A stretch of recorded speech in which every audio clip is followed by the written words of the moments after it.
Di Rusia, pemberontakan terhadap Vladimir Putin mulai tumbuh dengan tuntutan untuk mengakhiri perang melawan Ukraina. Jika tidak, Rusia akan menghadapi ledakan sosial yang tidak bisa diatasi oleh Kremlin. Di Duma negara Rusia, terjadi sesuatu yang setahun lalu tampak mustahil. Vladimir Putin menghadapi tuntutan publik yang langka dari Duma negara untuk mempresentasikan rencana nyata mengakhiri perang melawan Ukraina. Artinya, di Duma negara menuntut agar Vladimir Putin menjelaskan bagaimana perang ini akan berakhir. Tunjukkan kepada kami rencananya, kemana sebenarnya kita menuju. Karena pernyataan-pernyataan tentang denazifikasi, demilitarisasi, Nazi, dan sebagainya, itu semua omong kosong belaka. Bahkan orang Rusia yang paling kampungan pun mulai memahaminya. Dari mimbar Duma negara, terdengar sebuah kalimat yang belum lama ini bisa membuat seseorang dijerat kasus pidana di Rusia. Negara berada di ambang ledakan sosial. Rakyat perlu diperlihatkan rencana yang jelas untuk mengakhiri perang, karena tidak ada yang mengerti kemana Vladimir Putin membawa Rusia. Hal seperti inilah yang mulai disuarakan dari mimbar Duma negara. Mari kita bahas. Nama saya Alexei Peci. Sebelum kita mulai, saya mohon Anda untuk berlangganan saluran ini, beri suka, dan tulis komentar apapun dari Anda.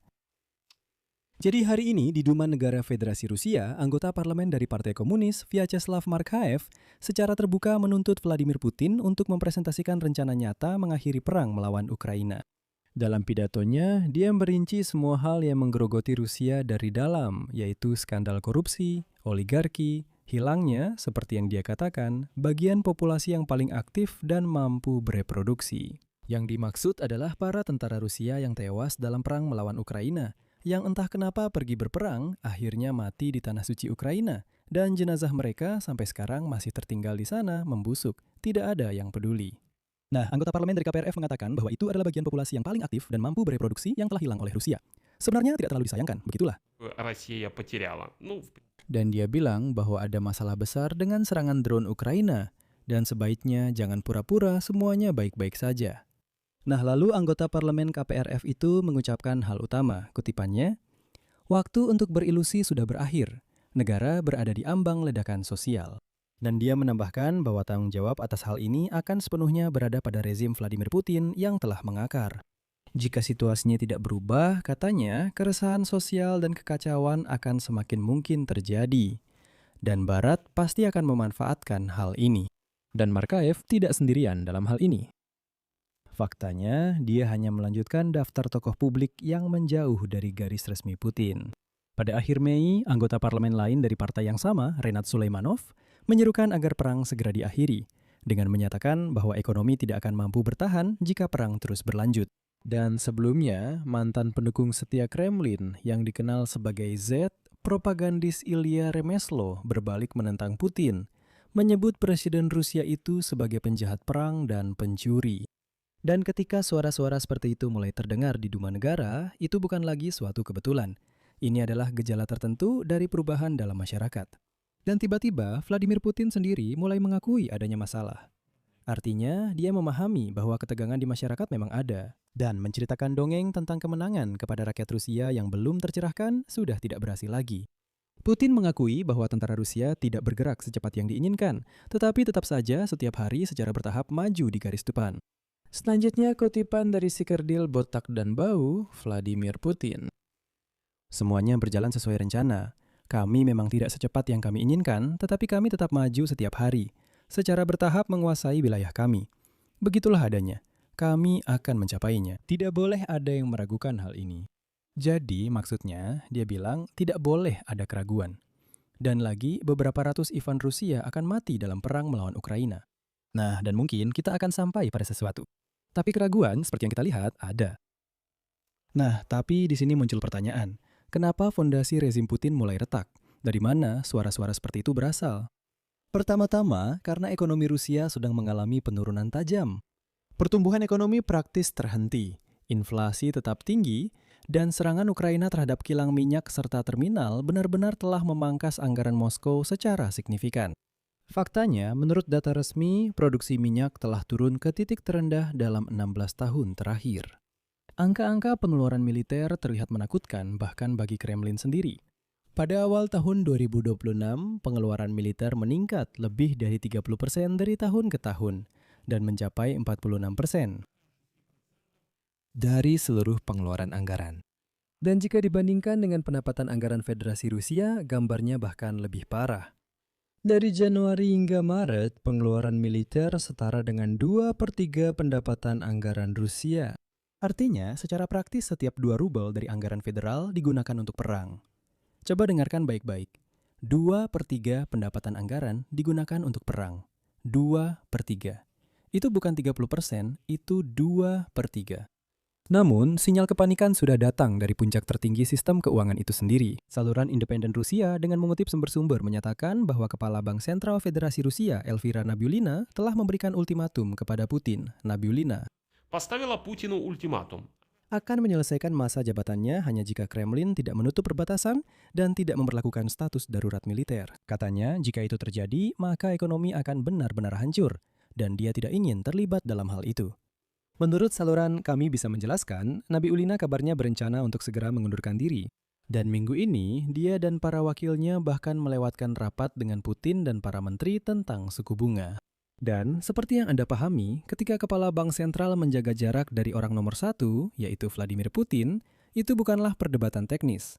Itu adalah politik yang sesungguhnya. Artinya, dia paham bahwa semuanya sedang menuju kehancuran, dan dia mencoba melarikan diri dari kapal yang tenggelam ini, tapi dia tidak diizinkan pergi. Dan peringkat utama juga menurun. Lembaga negara VTSIOM minggu ini menghentikan publikasi peringkat kepercayaan terbuka terhadap Putin karena peringkat itu turun ke titik terendah sejak awal perang besar-besaran. Pada awal April, nama Presiden Vladimir Putin disebutkan di antara para politisi yang hanya dipercaya oleh 29,5% warga Rusia. Setelah itu, publikasi hasil survei secara misterius dihentikan. Lalu mereka berkata, "Untuk apa kamu membutuhkan ini?" Bayangkan saja, orang Rusia diberitahu, ya kami, tidak akan berusaha melawan kenyataan bahwa peringkatnya menurun. Untuk apa? Untuk apa Putin melakukan sesuatu untuk rakyat Rusia yang dianggap rendah? Lebih baik kita hapus saja peringkat-peringkat itu. Selesai. Apa bedanya berapa banyak yang percaya atau tidak percaya pada Putin? Ini kan Rusia. Ini kawanan liar. Apa bedanya? Jadi misalnya, kalau 90 orang Rusia bilang mereka tidak percaya pada Putin, apakah mereka akan melakukan sesuatu? Tidak. Mereka tidak akan melakukan apa-apa. Mereka akan tetap dikirim ke medan perang untuk mati, dan itu saja. Itulah seluruh Rusia. Nah, disinilah intelijen Ukraina muncul dengan kartu trufnya. Zelensky hari ini menyatakan bahwa Dinas Rahasia Ukraina telah mendapatkan akses ke dokumen rahasia yang langsung sampai ke meja Vladimir Putin sendiri.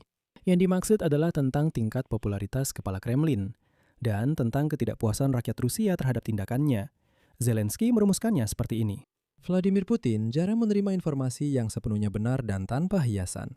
Namun bahkan informasi yang dia terima sudah cukup untuk membuat kesimpulan tertentu. Dan kesimpulan itu menakutkan bagi Kremlin. Apa yang disebut sebagai indikator prediksi ketidakpuasan rakyat Rusia akan terus meningkat. Dan Vladimir Putin sudah mulai dibiasakan dengan pemikiran bahwa pertumbuhan ini tidak akan bisa dihentikan. Dan tidak akan mencapai titik stabil. Hingga bulan September, saat pemilihan parlemen dijadwalkan di Rusia. Dinas intelijen juga melaporkan adanya peningkatan signifikan dalam suasana protes di daerah-daerah. Dan dari sinilah pernyataan paling keras dari Volodymyr Zelensky muncul. Mungkin kesepakatan damai nantinya harus dibuat bukan dengan Vladimir Putin. Apakah perang itu sendiri juga berubah? Nah, misalnya The Times menulis bahwa ya, perang itu berubah. Titik balik mulai terlihat, meskipun dengan beberapa catatan. Dasar optimisme. Kiev adalah sebuah penilaian.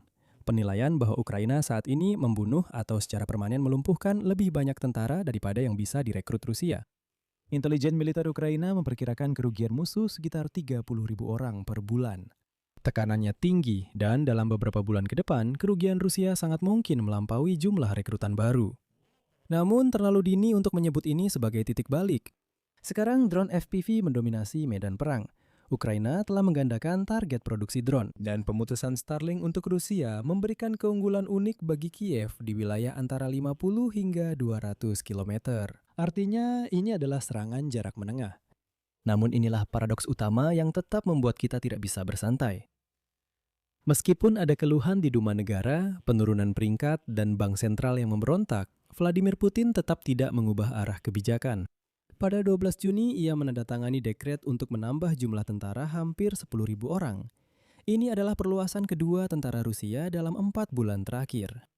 Opini publik seperti yang sudah lama jelas sama sekali tidak memengaruhinya. Ia menunjukkan kesiapan untuk mengorbankan ratusan ribu tentara Rusia. Dan dia benar-benar tidak peduli pada mereka. Seperti yang saya katakan, kalau rakyat Rusia tidak puas, lalu kenapa? Tidak ada apa-apa. Dan Ukraina merasakan momen ini, itulah sebabnya mereka bertaruh segalanya. Dan menurut data dari majalah Politico, Kiev meminta tambahan 20 miliar dolar dari sekutu-sekutunya untuk memperkuat keunggulan ini. Pernyataan pejabat Ukraina sangat belak-belakan. Rusia terbakar, secara harfiah terbakar, dan Kiev ingin agar Rusia terbakar lebih hebat lagi, tapi untuk itu dibutuhkan pendanaan. Agar semua drone dan rudal yang terbang ke Rusia itu jumlahnya bisa puluhan kali lipat lebih banyak. Agar Rusia benar-benar terbakar hebat. Jadi ya, pemberontakan di Duma negara itu nyata. Ambang ledakan sosial sudah mulai dibicarakan secara terbuka. Di Rusia, itu penting. Tapi selama makhluk rendahan ini, pecundang ini, Vladimir Putin di Kremlin hanya mendengar dirinya sendiri, maka batas itu tetap hanya kata-kata. Tidak lebih dari itu. Saya tegaskan lagi pemikiran ini. Bahkan jika 90% orang Rusia tidak puas, kawanan ini tidak akan melakukan apa-apa. Berharap bahwa orang Rusia akan memberontak, turun ke jalan untuk protes, itu benar-benar omong kosong. Saya ingat awal perang skala penuh dan banyak orang di Ukraina berharap akan hal itu. Bahkan Presiden Zelensky pernah berbicara kepada orang Rusia. Beliau berbicara dengan jurnalis Rusia, seperti, "Apa yang kalian lakukan, kalian tahu bagaimana semua ini akan berakhir," dan seterusnya, dan seterusnya. Itu sama sekali tidak berpengaruh. Nah, orang Rusia itu entah melarikan diri dari negara mereka atau mendukung rezim Vladimir Putin. Dan saya juga ingin menambahkan beberapa pemikiran saya sendiri. Baru-baru ini saya menemukan komentar tertentu dari orang Rusia yang tinggal di luar negeri. Dan mereka bilang, bagaimana kami harus membangun dialog dengan orang Ukraina? Bagaimana kami harus berkomunikasi dengan orang Ukraina di luar negeri? Katanya, kami kan tidak memilih perang ini. Lihatlah, saya kabur dari Rusia begitu perang dimulai. Saya kabur dari Rusia dan sekarang saya tidak tinggal di Rusia. Jadi saya bukan pendukung Putin. Saya sama sekali tidak ada hubungannya dengan ini. Ini bukan perang saya. Itu semua omong kosong. Sebagai tanggapan atas itu, pertanyaan pertama yang muncul di benak saya adalah, mengapa dan untuk apa orang Rusia sangat ingin berkomunikasi dengan orang Ukraina di luar negeri? Untuk apa? Ya, jumlah kalian memang lebih banyak. Secara objektif memang lebih banyak. Bahkan lihat saja dalam cerita kalian sendiri. Sudahlah, jangan ganggu orang Ukraina. Selama bertahun-tahun orang Rusia ini bilang, kita saudara, kita teman. Sudah, tinggalkan kami saja, tolong jauhi kami. Cukup jauhi saja orang Ukraina, itu saja. Kami tidak butuh persahabatan kalian, kami tidak butuh apapun dari kalian. Lalu ketika orang Rusia bilang mereka tidak memilih perang ini, dengar, selama 20 tahun sebelum perang besar-besaran, kalian memilih Vladimir Putin. Setelah tahun 2014, tidak ada dari kalian yang mengecam. Tidak ada yang mengecam perebutan Crimea, tidak ada yang mengecam pembantaian di Donbas yang dilakukan oleh orang-orang Rusia dengan mengirimkan warga Rusia ke sana untuk berperang melawan Ukraina. Tidak ada dari kalian yang menuntut Vladimir Putin saat demonstrasi untuk berhenti mengganggu Ukraina. Tidak ada yang melakukan apapun untuk mencegah perang ini. Dan kalian melarikan diri dari Rusia di awal perang besar-besaran, hanya untuk menyelamatkan diri sendiri. Hanya untuk menyelamatkan pantat kalian, tidak lebih dari itu. Sama sekali, tidak lebih dari itu. Jika kalian diberi jaminan bahwa kalian bisa hidup tenang di Rusia, tidak akan dimobilisasi, tidak akan didenda, tidak akan diganggu, ya tidak akan ada yang melarikan diri kemanapun, jadi tidak perlu. Semua itu hanyalah kebohongan total yang coba disebarkan orang Rusia di luar negeri untuk membodohi orang Ukraina. Dan mereka yang sudah pergi bilang seolah-olah kami ini baik, kami tidak seperti itu. Bagaimanapun juga, Putin sudah berkuasa selama 26 tahun. Kalian 26 tahun tidak memilih ini atau bagaimana? Tulis pendapat dan pemikiran kalian di kolom komentar di bawah episode ini. Dan orang Ukraina, saya tahu bahwa orang Rusia, sayangnya sangat disayangkan, orang Rusia yang dekil tetap saja ikut campur dan menonton episode-episode ini. Saya punya pertanyaan untuk kalian. Untuk apa kalian di sini? Apa yang kalian inginkan di sini? Saran saya untuk kalian, kumpulkan barang-barang kalian, pergi dari sini. Hari ini saya emosional, tapi saya akan bicara tentang semua yang saya pikirkan dan seperti apa yang benar-benar saya pikirkan. Di sini saya beri tanda titik-titik saja. Pendapat kalian, kesimpulan kalian seperti biasa, silahkan tulis di kolom komentar di bawah episode ini. Jika kalian ingin mendukung kerja kanal YouTube ini, kalian bisa melakukannya dengan donasi apapun. Melalui tautan dan informasi di deskripsi, di sana ada Buy Me a Coffee dan Patreon. Tautan bahkan untuk dompet kripto, informasi rekening bank, pokoknya pilih saja yang paling nyaman untuk kalian. Saya akan sangat berterima kasih atas dukungan apapun dari kalian. Itu saja, jaga diri kalian. Sampai jumpa.